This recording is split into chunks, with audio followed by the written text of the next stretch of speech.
Dostlarım selamlar. Bugün Hollanda hakkında 80 ilginç detayla sizlerleyim. Bu ülke neden turuncu rengi kullanıyor? Meşhur lalelerin hikayesi nedir? Neden en uzun insanlar Hollanda'da? Bu soruların cevapları ve çok daha fazlası şimdi sizlerle. Öyleyse ne duruyoruz? Hadi başlayalım.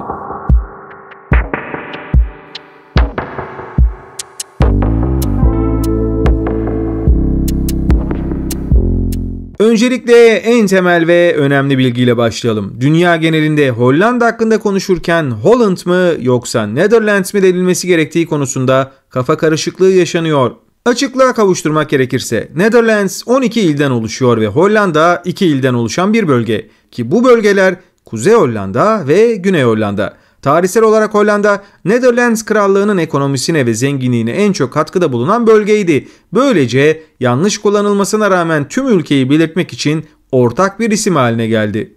Bu durum Hollanda hükümetinin uluslararası imajını yeniden markalaştırmak amacıyla ülkesinin takma adı olan Hollanda'yı resmi olarak bıraktığı ve kendisini Netherlands olarak adlandırdığı Ocak 2020'ye kadar sürdü. Yani aslında Netherlands denmeli ama Türkçe kullanımı Hollanda olduğu için bu şekilde kullanarak devam edeceğim. Ülkenin nüfusunun 5'te biri yabancı doğumlu. Çok kültürlü bir toplumda yaşamaktan hoşlanıyorsanız Hollanda'da kendinizi evinizde hissedeceksiniz. Ülke sakinlerinin 3 milyondan fazlası Hollandalı olmayan bir kökenden geliyor ve bu da yaklaşık her 5 kişiden birine tekabül ediyor. 2023 verilerine göre ülkede 450 bin civarında Türk yaşıyor. Bu videoyu izleyecek olan kardeşlerime ve büyüklerime de selamlarımı gönderiyorum. Hollandalılar dünyanın en uzun insanları, dünyanın en uzun boylu insanları Hollanda'da yaşıyor. Hollandalı erkeklerin boy ortalaması 1.83, kadınlarınki ise 1.71. Eldeki kayıtlara göre Hollanda'daki ortalama erkek boyu son 200 yılda 20 santim civarında artmış. Hollanda ile ilgili bu durumun nedeni gerçek bir gizem olarak kalmaya devam ediyor. Çünkü boylarının nedeni hala belirsiz ama bazı teoriler bunu Hollanda'nın genetiğine, evrensel sağlık hizmetlerine, düşük sosyal eşitsizliğe ve peynir ve süt ürünleri açısından oldukça zengin bir gıda çeşitliliğine bağlıyor. Ülke dünyanın en büyük çiçek ihracatçısı. Hollanda dünyanın çiçek dükkanı olarak da biliniyor ve bunun iyi bir nedeni var. Dünyadaki çiçek soğanlarının %80'ini onlar üretiyorlar ve çiçek endüstrisi Hollanda'nın ekonomisinin %5'inden fazlasını oluşturuyor. Ülke dünyadaki toplam lale çiftliği alanının yaklaşık %90'ını da oluşturuyor ve yılda 4.3 milyar lale soğanı üretiyorlar. Ama şu bilgiyi de unutmayalım. Hollanda'nın ikonik çiçeği lale aslında Hollanda topraklarında yetişmedi. Renkli lale aslında 16. yüzyılda Türkiye'den ithal edildi. Ancak o zamandan beri Hollanda kültüründe hayati bir rol oynadı.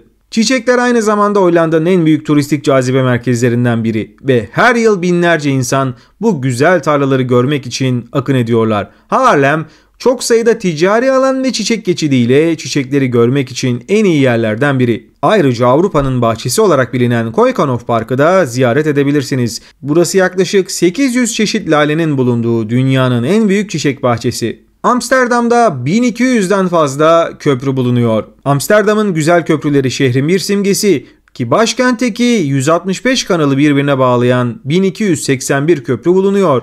Birkaç tarihi köprü bulunurken diğerleri parlak çiçeklerle süslenmiş ve geceleri aydınlatılmış. Hatta isimlerini eklemiş olduğum bu iki köprüden geçerek 15 köprüyü aynı anda görebilirsiniz. Hollanda'nın 3'te biri deniz seviyesinin altındadır. Hollanda kelimesi ise ovalar anlamına geliyor ve ülkenin bu ismi nasıl aldığı bir sır değil. Neredeyse 3'te biri deniz seviyesinin altında olan Hollanda, Avrupa'nın en alçak yüksekliğe sahip olan ülkesi. Deniz seviyesinin 6.7 metre altındaki en alçak nokta şurası. En yüksek nokta ise deniz seviyesinden 323 metre yükseklikteki şu gördüğünüz tepe. Hollanda topraklarının %50'si deniz seviyesinden sadece 1 metre yüksekteler ve nüfusun %60'ı deniz seviyesinin 5 metre altında yaşıyor.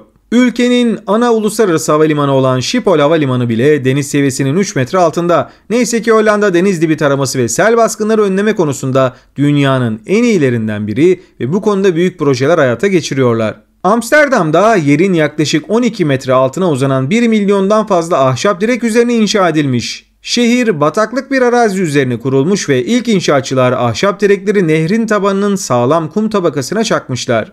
Dam Meydanı'ndaki Kraliyet Sarayı da 13.659 ahşap direk üzerine inşa edilmiş. Vondel Park'taki bazı ağaçlar bile yumuşak zemine batmalarını önlemek için ahşap direklere tutturulmuştur. Günümüzde inşaatçılar daha sağlam olması için beton ya da çelik direkler kullanıyorlar. Hollandalılar dünyada en çok meyan kökü tüketen toplum. Meyan kökünün kullanılmaya başlaması tarihsel süreçte oldukça eski. Geleneksel tıp yöntemlerinde kullanılmış olan meyan kökü özellikle mide rahatsızlıkları, cilt sorunları ve bunun gibi birçok durum üzerinde olumlu etkiye sahip. Meyan kökü mide rahatlatıcı etkisi sayesinde gastrit ya da mide yanması gibi problemlerin giderilmesi için de kullanılabiliyor. Hollanda'da yılda kişi başına yaklaşık 2 kilo tüketiyorlar. Bu da her yıl yaklaşık olarak 32 milyon kilo tükettikleri anlamına geliyor. Hollanda'daki dükkanlarda da 80'den fazla farklı meyan kökü türü satılıyor. Yel değirmenleriyle ünlü bir ülkede Hollanda'nın dört bir yanına yayılmış 1000'den fazla yel değirmeni olması da hiç şaşırtıcı değil. Ülkede bir zamanlar çeşitli endüstriyel amaçlar için kullanılan 10.000'den fazla yel değirmeni bulunuyordu. Yel değirmenleri geleneksel olarak tahıl öğütmek ve sulak aranları kurutmak gibi çeşitli amaçlarla rüzgardan yararlandılar. Ancak halen ticari faaliyette olan birkaç tane kaldı. UNESCO Dünya Miras Listesi'nde yer alan Kinderdijk, 19 geleneksel yel değirmeni ile Hollanda yel değirmenlerini görmek için en iyi yer. Hollandalılar rüzgar enerjisinde öncü ve trenleri bile rüzgarla çalışıyor. Ülkenin elektrikli tren sistemi her gün yaklaşık 600 bin yolcuya hizmet veriyor ve her tren %100 yenilebilir rüzgar enerjisiyle çalışıyor. Ülkede evde doğum yapmak hala çok popüler. Hollanda dünyadaki en yüksek evde doğum oranlarından birine sahip. Hollandalı kadınların yaklaşık %30'u bebeklerini evde doğuruyorlar ve bu rakam 1990 yılından bu yana çok az değişmiş. Peki Hollanda'da evde doğum neden hala el üstünde tutuluyor? Bunun nedeni kısmen Hollanda sağlık sigortasının evde doğumları tamamen karşılaması. Ancak tıbbi gereklilik olmadan hastanede yapılan doğumları her zaman karşılamıyorlar. Hollanda sağlık sistemi ayrıca iyi bir tarama sistemine de sahip ve annelerin evde güvenli bir doğum yapmalarına yardımcı olacak ebeleri de sağlıyorlar. Havuçların rengi Hollanda'dan dolayı turuncu. 10. yüzyılda havuçlar orijinal olarak beyaz, mor veya soluk sarı renkteydi. Peki bu turuncu rengi nasıl aldılar? Rivayete göre William of Orange yani Kral 3. William 17. yüzyılda Hollandalıların İspanya'dan bağımsızlıklarını kazanmalarına yardım ettiğinde Hollandalı çiftçiler havuçlarını akıllıca yetiştirerek turuncuya dönüştürerek kralı onurlandırmışlardır. Bu yeni renk böylelikle çok popüler olur ve halen Hollanda'nın resmi rengi ve Hollanda kraliyet ailesinin de rengidir. Hollandalılar kral günü turuncu giyerek kutluyorlar ve ulusal spor takımları bile turuncu giyiyor.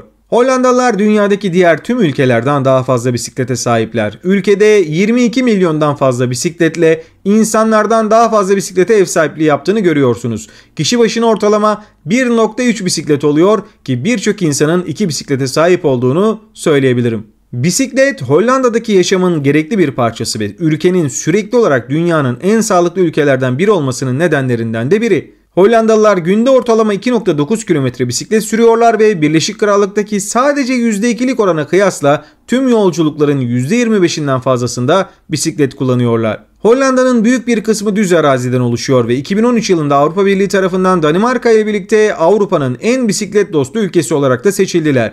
Hollandalılar aynı zamanda diyet ve beslenme söz konusu olduğunda en sağlıklı ülkelerden biri. Oxfam Gıda Endeksinde 125 ülke arasında en bol besleyici, sağlıklı ve uygun fiyatlı gıdaya sahip ülke olarak Fransa ve İsviçre'nin üzerinde 1. sırada yer alıyorlar. Ülkede bazı iştah açıcı atıştırmalıklar da olsa ki buna düşkünlükleri de olsa konu yeşillik ve sebze tüketimine geldiği zaman buna oldukça dikkat ediyorlar ve dünyanın en büyük ikinci sebze ihracatçısı da Hollanda. Ülke Avrupa'nın en büyük barına sahip. Hollanda hakkındaki bu eğlenceli gerçek bira severleri ziyaret etmeye ikna edebilir.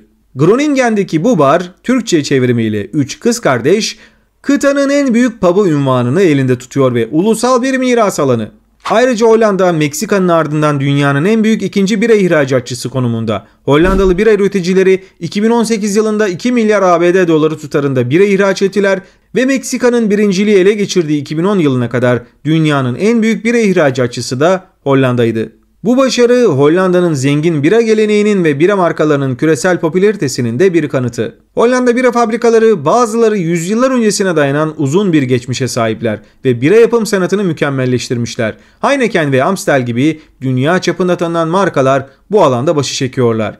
Gin tonic tabirinin baş aktörü olan alkol olan gin Hollandalıların icadı. Hollanda ile ilgili bu eğlenceli gerçek, Hollandalıların alkol türü olan gin'i icat edip İngilizlerle tanıttığı 16. yüzyıla dayanıyor. William of Orange, İngiliz, İrlanda ve İskoç tahtlarını ele geçirdikten sonra Büyük Britanya'da popüler hale geliyorlar. Hollanda cesareti teriminin nereden geldiğini hiç merak ettiniz mi? 1618'den 1648'e kadar süren 30 yıl savaşları sırasında İngilizler ve Hollandalıların cin içmelerinden kaynaklandığı söyleniyor. Hollanda Milli Marşı dünyanın en eski marşı. Hollanda Milli Marşı Wilhelmus'un müziği 1569 ve 1572 yılları arasına dayanıyor. Bu da onu bir ülkenin milli marşına kullanılan en eski melodi yapıyor. Ancak 1932 yılına kadar resmi Hollanda marşı haline gelmedi. Sözleri de en az 400 yıl önce yazıldı ve Netherlands için eski bir kelime olan Dietse Blood'a da bir atıfta bulunuyorlar. Hollanda'da laleler bir zamanlar altından daha değerliydi. 17. yüzyılda Hollanda'da lale soğanlarının altından daha değerli olduğu lale çılgınlığı yaşandı.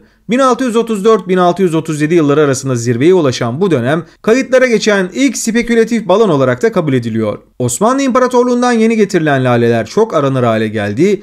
Canlı renkleri ve egzotik görünümleri Hollanda üst sınıfını büyüledi. Talep arttıkça lale soğanı fiyatları daha önce görülmemiş seviyelere fırladı. Lale çılgınlığının doruk noktasında tek bir lale soğanı yetenekli bir zanaatkarın yıllık getirisinin 10 katından fazlasına satılıyordu. Para demişken menkul kıymetler borsasını da Hollandalılar icat etti. Hollanda Doğu Hindistan şirketi tarafından 1602 yılında kurulan Amsterdam borsası dünyanın ilk resmi borsası olarak kabul ediliyor. Bu öncü finans kurumu halka açık hisseler ve sermayenin bir havuza toplanması gibi kavramları getirerek ticaret ve yatırımın yürütülme biçiminde devrim yarattılar.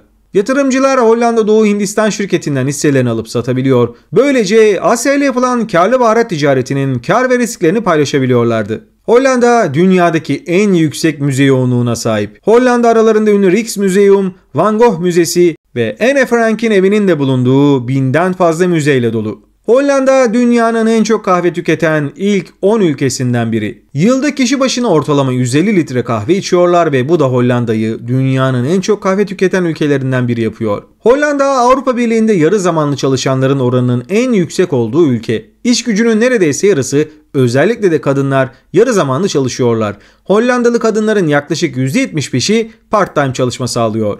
Yarı zamanlı çalışmanın yaygınlığı sağlıklı bir iş-yaşam dengesinin sağlanmasına yönelik kültürel vurguyu yansıtmakta ve bireylere aile, boş zaman ve kişisel uğraşlar için daha fazla zaman tanıyor. Hollanda hükümeti 2030 yılına kadar yeni gazlı ve dizel araçları yasaklamayı planlıyorlar. Hollanda hükümetinin 2030 yılına kadar emisyonları %49 oranında azaltma yönelik ulusal iklim anlaşmasının bir parçası olarak o tarihe kadar tüm yeni otomobilleri emisyonsuz hale getirmeyi amaçlıyorlar. CD'ler, DVD'ler ve Blu-ray Hollanda'da icat edildi. Bugün bildiğimiz fiziksel medya aslında Hollandalı elektronik devi Philips tarafından icat edildi. Bu 1963 yılında kasetin yaratılmasıyla başladı. Yaklaşık 20 yıl sonra şirket kaseti CD ile değiştirmek için Sony ile birlikte çalıştı ve 1997'de VHS'nin yerini alma zamanı geldiğinde Philips DVD'yi tanıttı. Bu daha sonra Blu-ray diskine dönüştü. Şirket ayrıca Avrupa'da televizyon ve blender gibi birçok ev elektroniğini de geliştirdi ve yaygınlaştırdı.